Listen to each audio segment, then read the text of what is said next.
La Esfera de Las Vegas costó $2.300 millones construir, más que un estadio completo de la NFL, más que cualquier recinto de entretenimiento en la historia. Fue diseñada para ser impecable, envuelta en la pantalla LED más grande del planeta, alimentada por 170,000 altavoces y concebida para redefinir el entretenimiento en vivo para siempre. Sin embargo, detrás del espectáculo, la Esfera está perdiendo dinero a una velocidad aterradora. Más de $570 millones se han esfumado desde su apertura y las cifras sugieren que quizás nunca los recupere. Esta no es una historia sobre mala sincronización o desgracia inesperada. Es una historia sobre un proyecto que estaba roto antes de que se vendiera la primera entrada. Cómo se convirtió el recinto más avanzado jamás construido en un sumidero financiero. ¿Qué salió mal bajo la superficie brillante? ¿Y quién está pagando el precio en silencio? Acompáñenme porque la respuesta expone un fracaso mucho más profundo que la tecnología. El colapso comenzó mucho antes de que se encendieran las luces. En 2018, Madison Square Garden Entertainment anunció la Esfera con un costo proyectado de $1.200 millones. Incluso a ese precio era ambicioso, pero aún defendible para un proyecto emblemático en Las Vegas. Un año después, la estimación aumentó silenciosamente a $1.700 millones. Para 2022, la cifra alcanzó los $2.150 millones. Cuando la construcción finalmente terminó, el costo real se situó en $2.300 millones,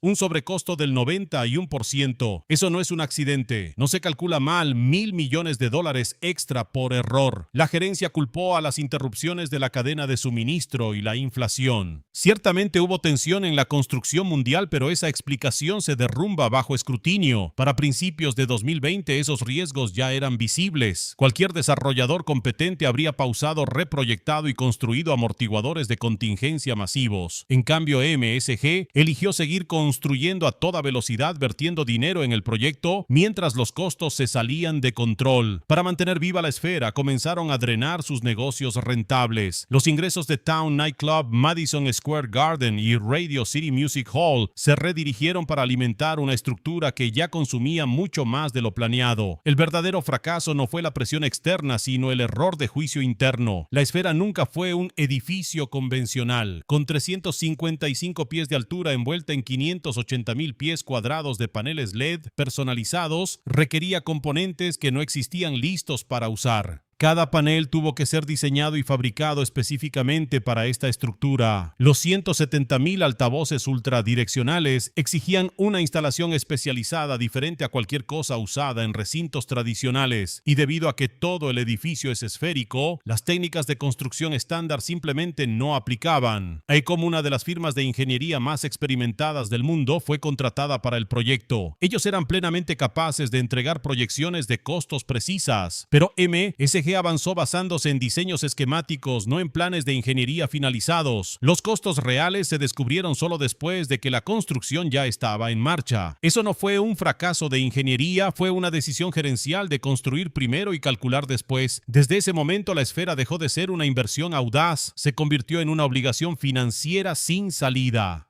Incluso si la Esfera se hubiera construido perfectamente dentro del presupuesto y a tiempo, aún estaría en problemas, porque la verdadera falla nunca fue el concreto o el acero, fue el modelo de negocio. Los recintos de Las Vegas no sobreviven solo con la venta de entradas, nunca lo han hecho. La ciudad se construyó sobre ingresos por capas. Los casinos alimentan hoteles, los hoteles alimentan restaurantes, los restaurantes alimentan la vida nocturna, y cada paso genera tarifas, márgenes y gastos secundarios que amortiguan pérdidas en otros lugares. La Esfera no tiene nada de eso. No hay piso de casino zumbando bajo los asientos. No hay torre de hotel llenando habitaciones cuando terminan los espectáculos. No hay restaurantes capturando multitudes antes y después de los eventos. No hay tarifas de resort acumulando ingresos silenciosamente durante la noche. La Esfera tiene exactamente 3 fuentes de ingresos: venta de entradas, patrocinios y publicidad envuelta alrededor del domo LED exterior. Esa es toda la máquina económica. En teoría, eso podría sonar suficiente para un recinto de esta escala. Después de todo, si puedes vender decenas de miles de entradas de alto precio noche tras noche, las cuentas deberían funcionar. Pero Las Vegas no premia las economías de un solo carril. Las castiga. Los ingresos por entrada son volátiles, estacionales y brutalmente expuestos a cambios en la demanda. Cuando un espectáculo rinde por debajo, no hay nada debajo para absorber absorber el golpe. Aquí es donde la esfera rompe con cada lección de supervivencia que Vegas ha aprendido durante décadas. Los recintos tradicionales tratan la venta de entradas como un producto señuelo. El dinero real se gana cuando los invitados juegan, duermen, comen, beben y se quedan más tiempo del planeado. La esfera no ofrece ninguna de esas opciones. Cuando termina el espectáculo, los ingresos se detienen instantáneamente. El edificio se oscurece, pero los costos no. Solo la electricidad asciende a millones cada mes durante la operación máxima. Personal, mantenimiento, producción de contenido, seguridad y depreciación continúan, ya sea que haya una multitud con entradas agotadas o un calendario vacío. Sin ingresos secundarios, cada noche tranquila se convierte en una pérdida directa. Y en una ciudad rebosante de alternativas de entretenimiento, las noches tranquilas son inevitables. La esfera fue diseñada como si el espectáculo por sí solo pudiera reemplazar un ecosistema, como si la tecnología más avanzada del planeta pudiera compensar la ausencia de gravedad financiera atrayendo dinero desde todas las direcciones. Esa suposición ignoró la verdad más básica de Las Vegas. Ningún recinto sobrevive aquí vendiendo solo entradas, y la esfera pronto aprendería esa lección de la manera más costosa posible. El momento que selló el destino de la esfera llegó con su acto de apertura. Cuando U2 anunció su residencia inaugural, se enmarcó como un triunfo. 40 funciones con entradas agotadas, 700,000 fans, un evento cultural diseñado para presentar al mundo el recinto más avanzado jamás construido. Lo que los titulares no enfatizaron fue el acuerdo detrás de esto. La residencia de U2 se estructuró a través de un acuerdo con el artista, que le otorgaba aproximadamente el 90% de todos los ingresos por entradas. La esfera se quedaba con el 10% restante. La residencia generó aproximadamente 245 millones de dólares en ventas brutas de entradas. De eso, la esfera retuvo unos 24,5 millones por 40 funciones agotadas, para un edificio que costó 2.300 millones construir. Un concierto típico en la esfera puede generar alrededor de 3.500.000 dólares en una sola noche. Bajo la división 90/10, el recinto se queda con aproximadamente 350,000. Eso podría sonar sustancial hasta que se tienen en cuenta los costos operativos. Solo la electricidad puede superar 1.500.000.000 de dólares por mes durante las temporadas altas. Personal, mantenimiento y producción de contenido elevan los costos aún más. En muchas noches, la esfera apenas cubre gastos con una multitud con entradas agotadas. Lo que hace catastrófica esta situación no es solo un mal acuerdo, es el precedente que creó. Según informes del New York Post, cada artista importante que considera una residencia en la esfera ahora espera los mismos términos. Los artistas señalan directamente a U2 y dicen que si ellos recibieron el 90%, todos los demás también deberían. La esfera no tiene influencia para resistirse. Actuar en el recinto tecnológicamente más avanzado del planeta les da a los artistas el poder de exigir los contratos más favorables imaginables. La economía se derrumba bajo esa presión. Los conciertos, los mismos eventos para los que se diseñó la esfera, se convierten en pasivos financieros. Cuanto más exitoso es el espectáculo, más dinero fluye lejos del edificio en sí. Lo que se suponía que sería el motor de rentabilidad se convirtió en un desagüe y la esfera quedó atrapada por su propia ambición. Necesitaba actos de superestrellas para justificar su existencia, pero esas mismas estrellas aseguraron que nunca podría ganar dinero con ellos. Justo cuando la esfera parecía estar fracasando económicamente, surgió un problema más profundo. El producto en sí se estaba rompiendo. Durante la residencia de U2, el recinto descubrió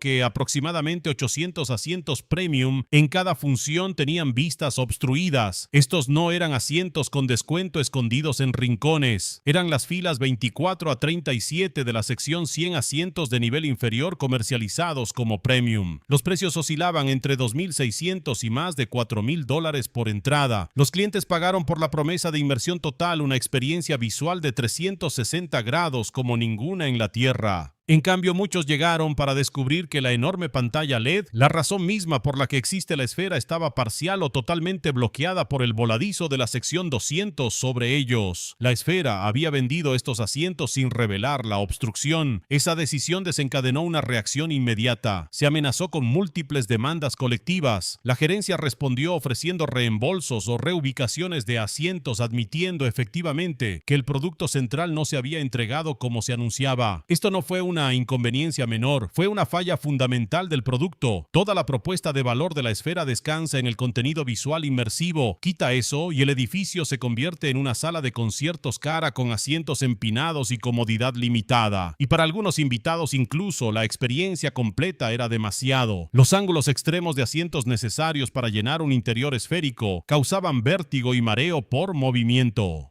Las imágenes en movimiento de piso a techo desorientaban a una parte de la audiencia. Algunos lo elogiaron, otros físicamente no podían tolerarlo. Para un recinto que cobra de $500 a $1,500 por entrada, la tolerancia no es suficiente. La esfera no solo estaba perdiendo dinero, estaba socavando la confianza en la experiencia misma. Incluso, si la esfera arreglara sus divisiones de ingresos y eliminara cada asiento obstruido, aún enfrentaría un problema que la tecnología no puede resolver. Utilización de capacidad. Cada actuación dentro de la esfera requiere meses de preparación. Los artistas no simplemente suben al escenario con imágenes estándar. Cada espectáculo exige contenido tridimensional personalizado diseñado específicamente para la geometría del edificio. Ese contenido requiere tiempo, dinero y coordinación técnica a una escala que ningún otro recinto exige. Esto significa que la esfera no puede operar como una arena tradicional. No puedes reservar un artista a corto plazo, no puedes llenar rápidamente los huecos en el calendario. Entre residencias, el edificio a menudo permanece a oscuras. En el tercer trimestre de 2024, analistas de la industria notaron que la esfera estaba vacía la mayoría de las noches, sin espectáculos, sin venta de entradas, ingresos cero. Pero el costo nunca se detuvo. Electricidad personal, mantenimiento y depreciación continuaron quemando millones cada mes. La respuesta de la gerencia fue aumentar las reservas de aproximadamente 70 conciertos en 2024 a más de 100 planeados para 2025. En la superficie, eso suena agresivo. En realidad apenas mueve la aguja. 100 conciertos repartidos en 365 días aún deja más de 200 noches que deben llenarse con algo más. Y a diferencia de cualquier otro recinto importante de Vegas, la esfera no tiene piso de casino para absorber las noches oscuras, no tiene habitaciones de hotel que llenar, no tiene restaurantes para generar un flujo de caja constante. Es un activo de $2,300 millones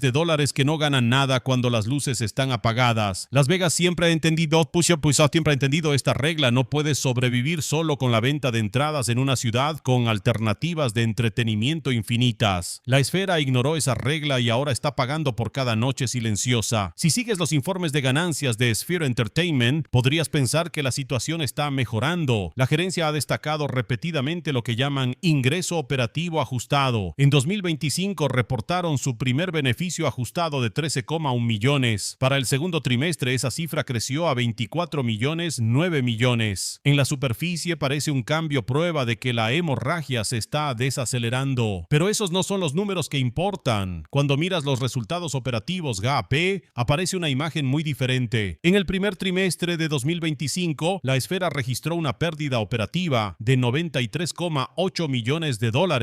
En el segundo trimestre, la pérdida fue de $83,400,000. En el tercer trimestre desaparecieron otros $84,400,000. Trimestre tras trimestre, el recinto continúa perdiendo entre $80 y $95 millones. Entonces, ¿cuál es la diferencia? El ingreso operativo ajustado se calcula tomando la pérdida real y sumando nuevamente gastos importantes, costos de compensación, amortización vinculada a acuerdos de computación en la nube, costos relacionados con reestructuración de deuda y adquisiciones, recuperaciones de seguros, otros pasivos que son muy parte de la gestión del negocio. La cifra ajustada no es técnicamente falsa, pero le quita el peso de la realidad e incluso después de ajustes agresivos, la esfera aún opera con pérdidas anuales cercanas a los $350 millones. El hecho de que la gerencia lidere con cifras ajustadas en lugar de resultados GAAP cuenta su propia historia. Saben que el negocio subyacente sigue siendo profundamente no rentable. Y saben que sin reformular los números la verdad sería imposible de ignorar. Así que la pregunta se vuelve inevitable. ¿Se puede salvar realmente la esfera? La gerencia cree que sí. Su estrategia ahora descansa en la diversificación. Más conciertos, más experiencias cinematográficas originales, días de uso mixto, donde las películas se proyectan durante el día y los conciertos toman el control por la noche, reservas corporativas y eventualmente expansión global. Ya hay planes en marcha marcha para una esfera en Abu Dhabi, junto con versiones más pequeñas de 5,000 asientos en otros mercados. En teoría, las cuentas parecen tentadoras. 100 conciertos al año con un margen promedio de 1.500.000 generarían aproximadamente 150 millones. Agrega 120 experiencias cinematográficas a entre 1.200.000 y 2 millones cada una y aparecen otros 144 millones. Combinados, eso sugiere casi 300 millones de dólares en ingresos anuales, pero esas cifras chocan rápidamente con la realidad. Los costos operativos se estiman entre 100 y 150 millones de dólares por año. Encima de eso está la depreciación, aproximadamente 230 millones anuales, asumiendo que el activo de 2.300 millones se amortiza en 10 años. Para simplemente cubrir gastos, la esfera necesita entre 330 y 380 millones cada año. En el tercer trimestre de 2025, los ingresos reportados alcanzaron 174,1 millones de dólares. Anualizado, eso superaría el punto de equilibrio, pero esa proyección depende en gran medida de la demanda máxima de las proyecciones de la película El Mago de Oz. Asume que los acuerdos con artistas mejoran repentinamente, asume una utilización casi perfecta y a pesar de los plazos de producción que hacen eso imposible. Algunos analistas, incluido Wolf Research, proyectan 1.000 millones de dólares en ingresos anuales y 500 millones en ganancias brutas para 2026. Es posible, pero solo si la ejecución es impecable, la demanda permanece implacable y los mismos problemas estructurales que causaron pérdidas durante 2 años seguidos de alguna manera desaparecen.